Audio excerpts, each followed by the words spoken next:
Hello, I'm successful screen actress Kate Winslet, and welcome back to Tyrrell Time. I hope all of you are doing fantastically well. You join us before round 3 of the 2005 season, which has got off to a bit of a flyer.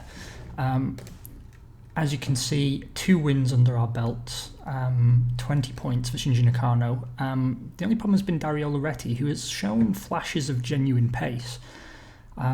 But he has, unfortunately, had reliability issues, primarily around the engine.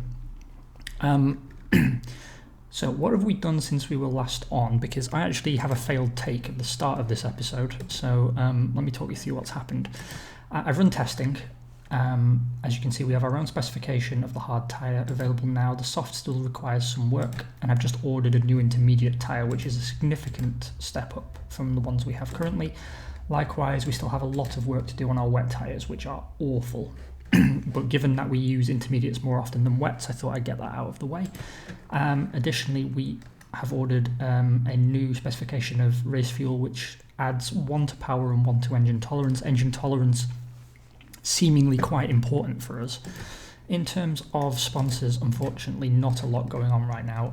We do have a 2-season partnership deal on the table with Mugen Honda, which obviously we will sign. I missed it last time out because, as many of you will be acutely aware, I am a twat.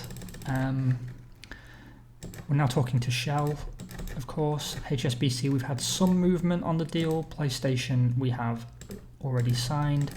Akai, there's been some improvement as well. That's a 1-season deal, so I'm already going to start moving personnel over.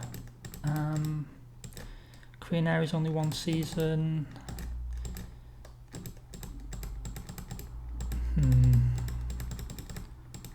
Who else can we talk to? Are there any other Asian sponsors? I'm not sure there are, actually. Komatsu's already gone. Yeah. Okay, so we're going to get all the ones that we can. Let's talk to PIAA. It's always a good source of money. I'm going to drop Mugen Honda here and take Shell. Obviously, HSBC and Korean Air remain on the guest list. I'm not, at this point, going to spend any more staff on hospitality, but I will for Monaco. We have full works support from Bridgestone already in place for next year, so that's good news. In terms of development of the car, the 2006 chassis is coming along nicely, and it is already compliant with the regulations for next year, so big win there. Our car is excellent. We already are in the 80% range for drivability. That's huge. Normally you don't really get to that level with sort of a back of the grid midfield team without spending a lot of money, so we've done pretty well. We're now developing a new airbox, which is already into the CFD simulation phase. In terms of technology, we're making some nice progress there, and we have a new active suspension system ready to homologate, but of course we're not there yet in terms of being able to do it, and I think part of the problem is we need to upgrade the factory, so I have ordered a factory upgrade. We're making about 1.3 million in profit each Grand Prix, so I have decided to invest about a third of that into expanding our factory for next year, and then we will build our own wind tunnel. Workshop will be the last thing we add, simply because our construction department is operating incredibly efficiently, and I don't think that's a bonus we're really going to draw benefit from.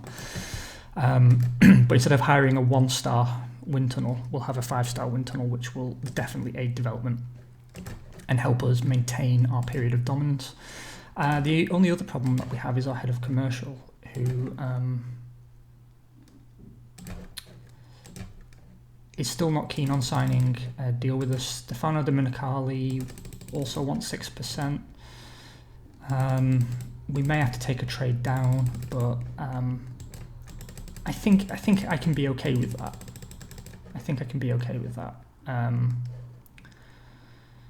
If we get some good deals in place this year while we've still got him. So everything's ready for the Grand Prix except setup work on the cars, so let's go and do that. I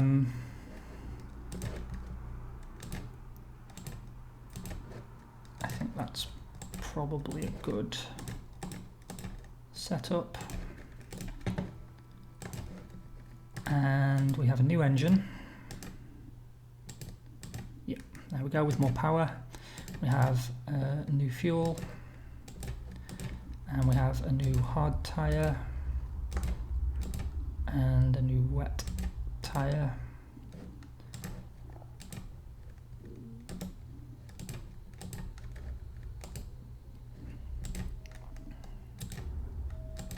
Do you know, I might actually...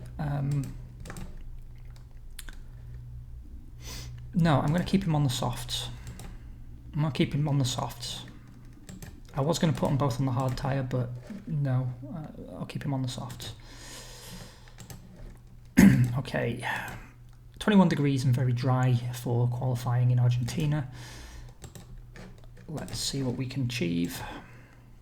Wow, not good. Not good at all. I'm guessing we're feeling a power deficit here. Alexander Wurz sticks it on pole position, a 1:25.704 ahead of David Coulthard in the Arrows, and Ralf Schumacher leads a Williams 3-4.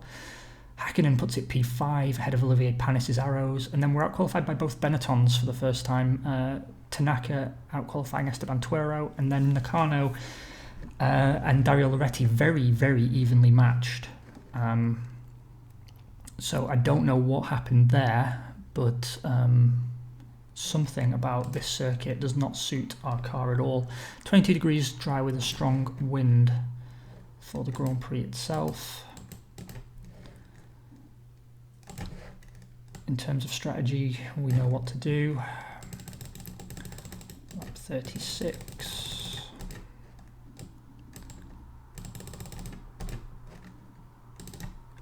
We may find ourselves on the back foot at this Grand Prix, but not much we can do about that. Alright boys, do the best you can. Well, we recovered something. P2 for Dario Loretti. Wurz wins from pole position. Dario Loretti, excellent recovery drive from him to stick it P2. Schumacher and Newhouse keep it third and fourth for Jordan. Esteban Tuero moves up 2 places to take P5 for Benetton, and Heinz-Harald Frentzen puts his Ferrari in the final points paying position. Suspension failure took out Shinji Nakano, which sucks. Nakano retains his lead though of the Drivers' Championship, but only 5 points clear of Alexander Wurz, and we are 10 points clear of Williams. Again, a very tight fight between Williams, Jordan and Arrows for P2 this year. Be exciting to see how that plays out. Alright, give me some good news. After a performance like that, we need some good news. I'm going to play my success card on... Actually, what am I going to play my success card on?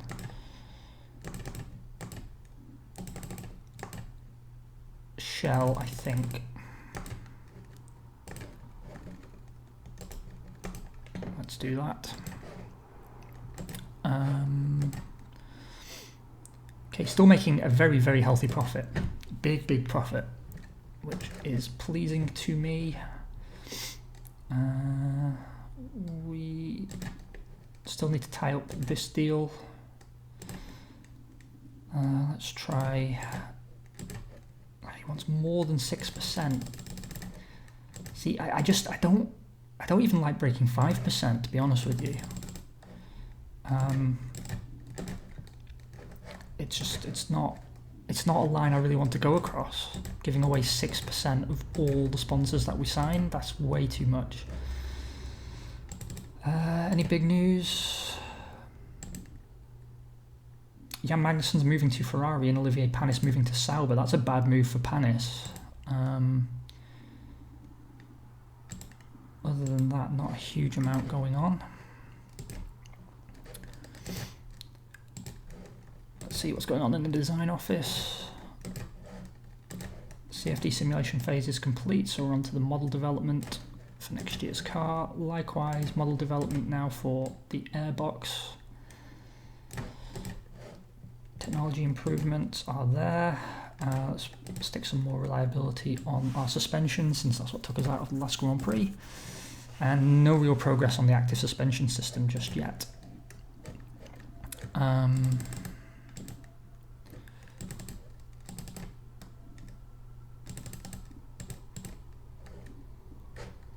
Let's run a big test again. It's going to be expensive, but who cares? We have the money.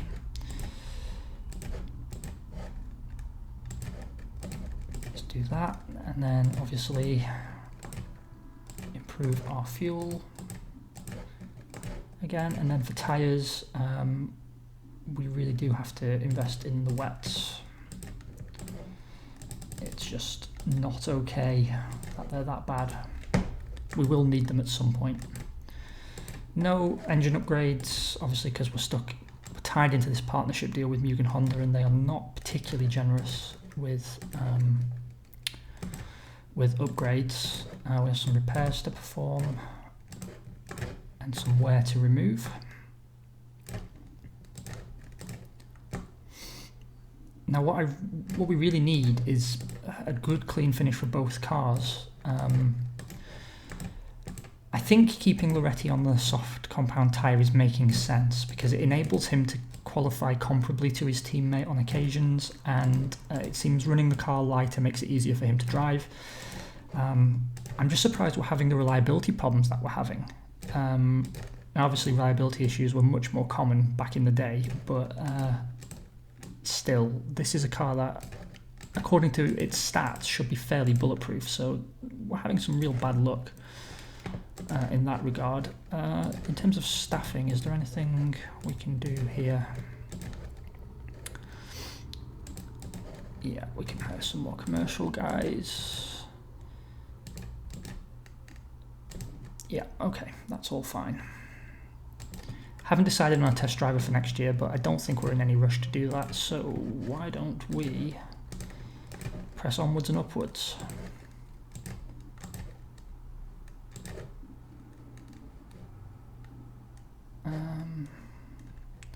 I am actually going to go for a slightly different setup for these guys,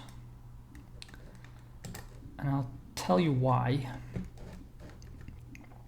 It's because I think Nakano is going to be better suited to have more performance attributes than track-specific attributes applied to his machine. Let's get that new intermediates on and the new fuel. Whereas it's good to focus on drivability and circuit specificity, whatever, for our less experienced second driver. Okay, 23 degrees and dry for qualifying. Come on, boys, let's improve, shall we? That's better, that's what we want to see. Who gets pole then? Shinji Nakano. But look, again, it is very close like last time out, so this is what we want to see. It's a all-Tyrrell front row Shinji Nakano ahead of teammate Dario Loretti. Johnny Newhouse sticks it third for Jordan, ahead of Mika Häkkinen's Williams. Ralf Schumacher, P5 for Jordan, and Olivier Panis joins him on row 3 in the Arrows. Frentzen still getting more out of that Ferrari than his teammate. He outqualifies both Saubers, and the Prosts still languish down at the bottom in Loser Town. 27 degrees, cloudy with a strong wind heading into the Grand Prix itself. It will be 2:31 lap stints for Mr. Nakano.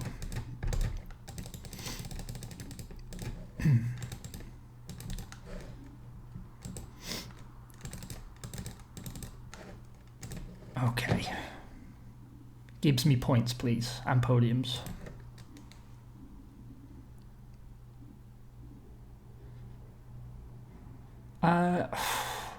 That's surprising. So it's a win for Dario Loretti, which is good news. He needed that.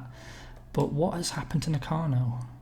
Electronic failure. He's having a really bad time. We're constantly losing a car to mechanical failure, and I really don't like that, given that both Jordans and both Williams are in the points. Newhouse from Häkkinen from Wirtz, from Schumacher, and then Tuero sticking extra points on the board for Benetton. That really tightens things up at the top of the Drivers' Championship. Nakano still leads on 20 points, but Neuhaus and Wirtz tied for second place on 18 apiece, Loretti on 17. We still lead the Constructors' Championship, but it's getting closer. We really need to work on this. Let's see if there's any good news from Sponsorland. No. Not so far anyway. HSBC though we can sign, so let's do that. PIAA still ongoing. Akai signed with someone else. Korean Air is still ongoing. Let's talk to Zepter.